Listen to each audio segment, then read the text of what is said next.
वंदे वंदे। मंच पे मौजूद देश के बहुत ही सीनियर नेता और महाराष्ट्र के पूर्व मुख्यमंत्री शरद पवार साहब, सुप्रिया सुले ताई, मंच पे मौजूद इंडिया गठबंधन के सभी नेतागण और यहाँ पे इतनी भारी संख्या में आए हुए मेरे सभी प्यारे बहनों, भाइयों, माताओं, बुजुर्गों, बच्चों, आप सब लोगों को मेरा नमस्कार, सबको मेरा प्रणाम। दोस्तों, मैं दिल्ली से आया हूं आप लोगों के सामने झोली फैला के इस देश को बचाने की भीख मांगने के लिए। अभी थोड़े दिन पहले इन्होंने मुझे जेल से छोड़ा है। मोदी जी ने मुझे गिरफ्तार कर लिया था थोड़े दिन पहले एक झूठे केस में। जेल से सीधा यहीं आ रहा हूं, अपने लिए वोट मांगने नहीं आ रहा, देश को बचाने की भीख मांगने के लिए आ रहा हूं। सुप्रीम कोर्ट का धन्यवाद करना चाहता हूं। मुझे उम्मीद नहीं थी मैं इतनी जल्दी छूट जाऊंगा। सुप्रीम कोर्ट ने, यह करिश्मा था, चमत्कार था, ऊपर वाले का चमत्कार था।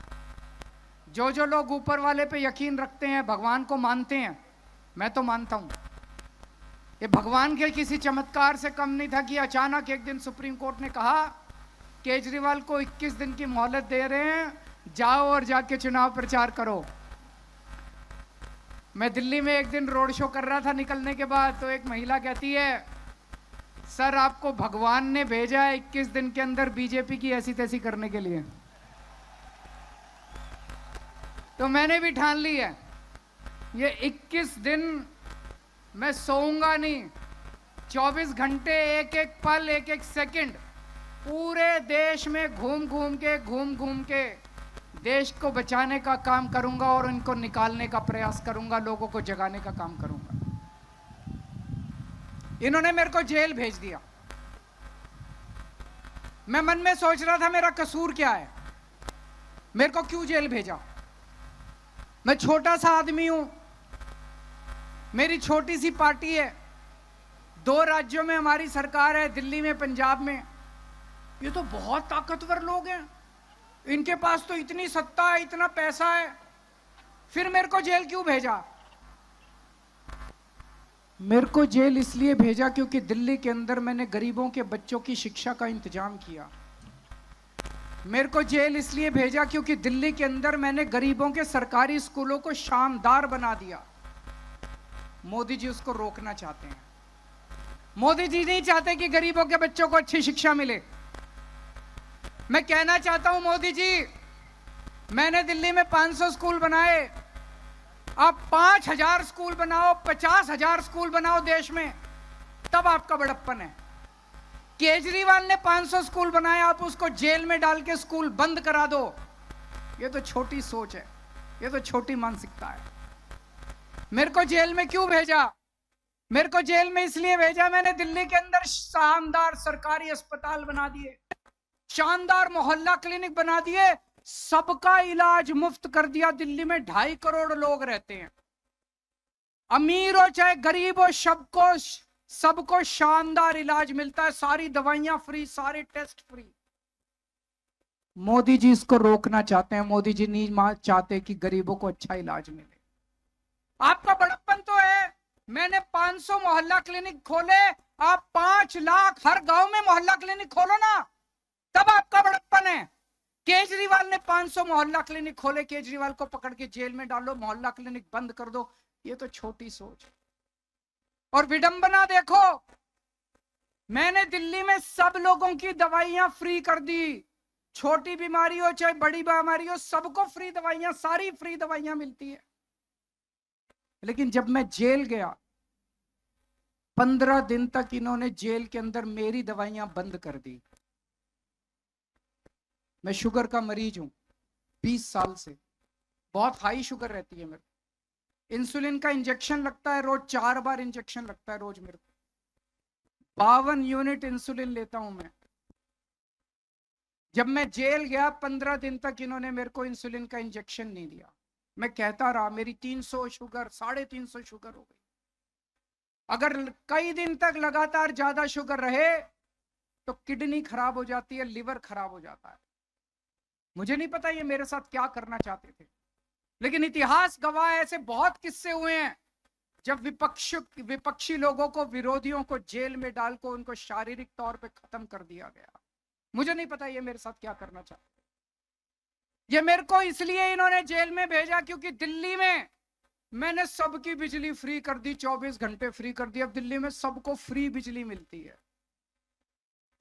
मोदी जी, आप तो इतने बड़े नेता हैं, इतने ताकतवर नेता हैं। मैंने दिल्ली में और पंजाब में फ्री बिजली करी, आप पूरे देश में फ्री बिजली करो ना, तब तो आपका बड़प्पन है। आप केजरीवाल को जेल में डाल के दिल्ली की बिजली फ्री रोकना चाहते हो, ये तो कोई बड़प्पन नहीं है दोस्त, ये तो छोटी मानसिकता है।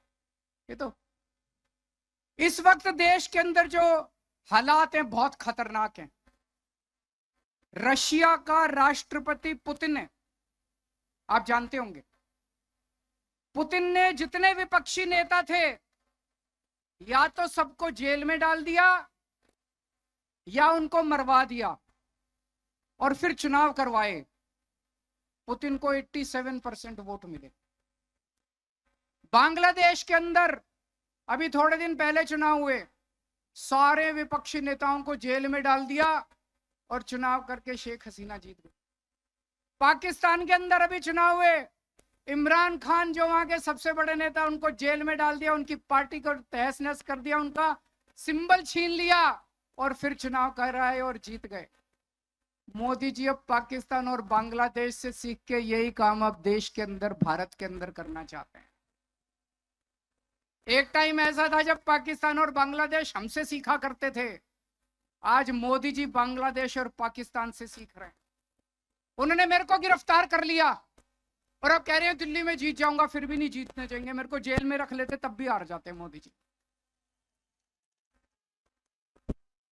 इन्होंने मेरे को गिरफ्तार कर लिया, मनीष सिसोदिया को गिरफ्तार कर लिया, सत्येंद्र जैन को गिरफ्तार कर लिया, कांग्रेस पार्टी के बैंक अकाउंट फ्रीज कर दिए। कांग्रेस पार्टी जो दूसरे नंबर की पार्टी है, उनके बैंक अकाउंट फ्रीज कर दिए और कहते हैं मैं चुनाव लड़ूंगा। अब आम आदमी पार्टी के बैंक अकाउंट फ्रीज करना चाहते हैं। शिवसेना को चोरी कर लिया, जो अभी संजय सिंह ने कहा, शिवसेना के 2 टुकड़े कर दिए, एनसीपी के 2 टुकड़े कर दिए, ममता दीदी के कितने मंत्रियों को गिरफ्तार कर लिया, स्टालिन के कितने मंत्रियों को गिरफ्तार। ऐसे चुनाव लड़ोगे और जीतोगे? ये तो कायर आदमी करता है, कायर है मोदी जी। अरे बहादुर हो तो आंख में आंख मिला के चुनाव लड़ो ना, सीधे सीना चौड़ा करके चुनाव लड़के दिखाओ। ये तो कायरों की निशानी है। इस तरह तो देश के जनतंत्र को खत्म कर रहे हैं, बाबा साहब अंबेडकर के संविधान को खत्म कर रहे हैं दोस्त। एक और चीज मैं बताना चाहता हूं। 2014 में जब मोदी जी आए थे, उन्होंने एक रूल बनाया था। उन्होंने रूल बनाया था कि बीजेपी में जो भी नेता 75 साल का होगा उसको रिटायर कर दिया जाएगा। ये रूल बना के उन्होंने आडवाणी जी को रिटायर कर दिया, मुरली मनोहर जोशी जी को रिटायर कर दिया, सुमित्रा महाजन को रिटायर कर दिया, यशवंत सिन्हा को रिटायर कर दिया। अगले साल 17 सितंबर को मोदी जी 75 साल के हो रहे हैं।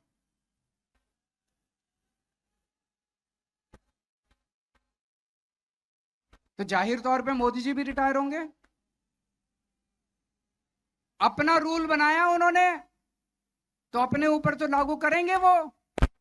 जब मैंने बोला थोड़े दिन पहले, पता नहीं आपने देखा कि नहीं देखा, मैंने थोड़े दिन पहले बोला कि अगली साल मोदी जी रिटायर होंगे और अमित शाह को प्रधानमंत्री बनाएंगे, तो सारे बीजेपी के नेता चढ़ गए, नहीं नहीं मोदी जी रिटायर नहीं होंगे, नहीं नहीं मोदी जी रिटायर नहीं होंगे।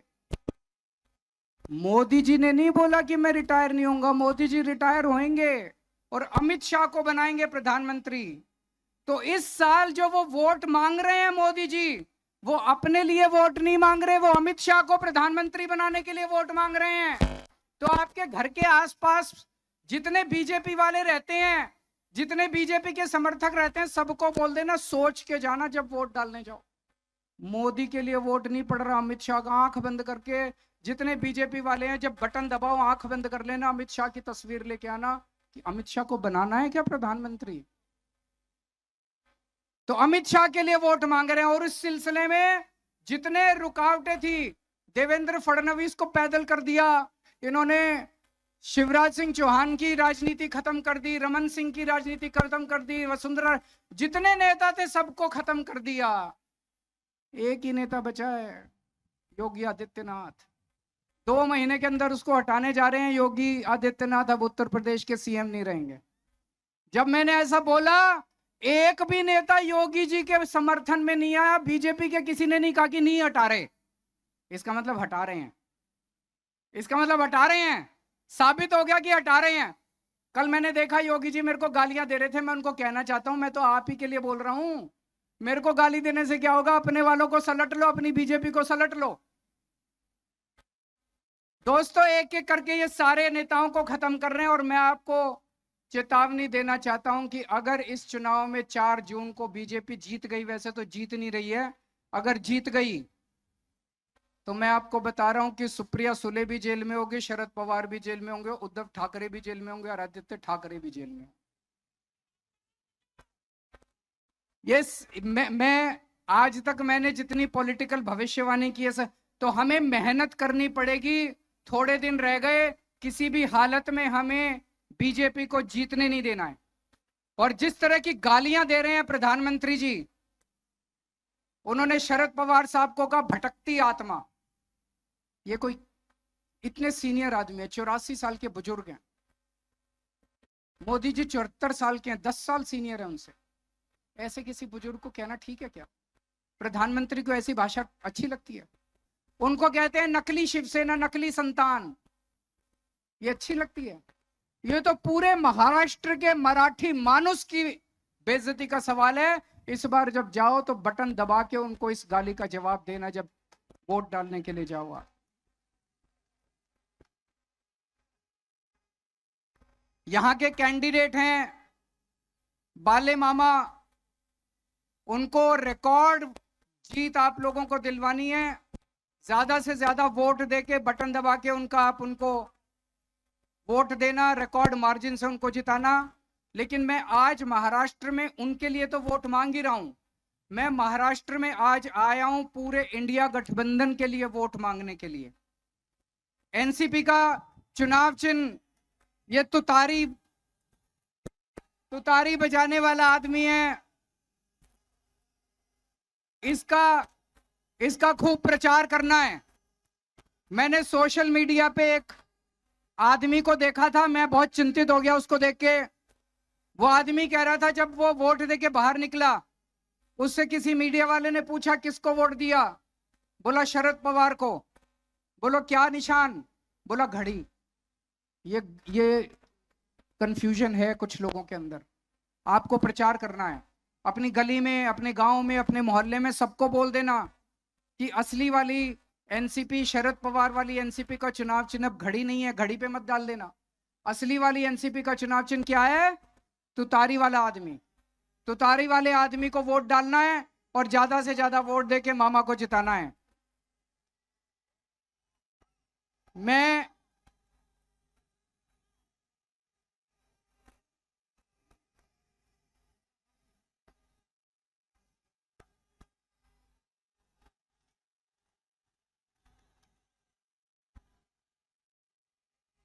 21 दिन के लिए बाहर आया हूं। 2 तारीख को मुझे जेल वापस जाना है। 4 तारीख को नतीजे आएंगे। मैं जेल की सेल से नतीजे देख रहा हूं टीवी पे। पिछली बार महाराष्ट्र की 48 सीट में से 42 एनडीए गठबंधन को, मोदी जी के गठबंधन को मिली थी। इस बार 48 में से 42 इंडिया गठबंधन को मिलनी चाहिए। अगर आप लोगों ने 48 में से 42 सीट इंडिया गठबंधन को दी, मुझे जेल के अंदर बड़ा सुकून मिलेगा और मुझे लगेगा आज महाराष्ट्र आना मेरा सार्थक हो गया। आप लोगों ने आज इतना प्यार, इतनी मोहब्बत दी, इसके लिए आप सब लोगों का बहुत बहुत शुक्रिया। शरद पवार साहब का बहुत बहुत शुक्रिया, सुप्रिया दीदी का बहुत बहुत शुक्रिया जो आज मुझे यहाँ पे आमंत्रित किया, आप सब लोगों के सामने बोलने का मौका दिया। भारत माता की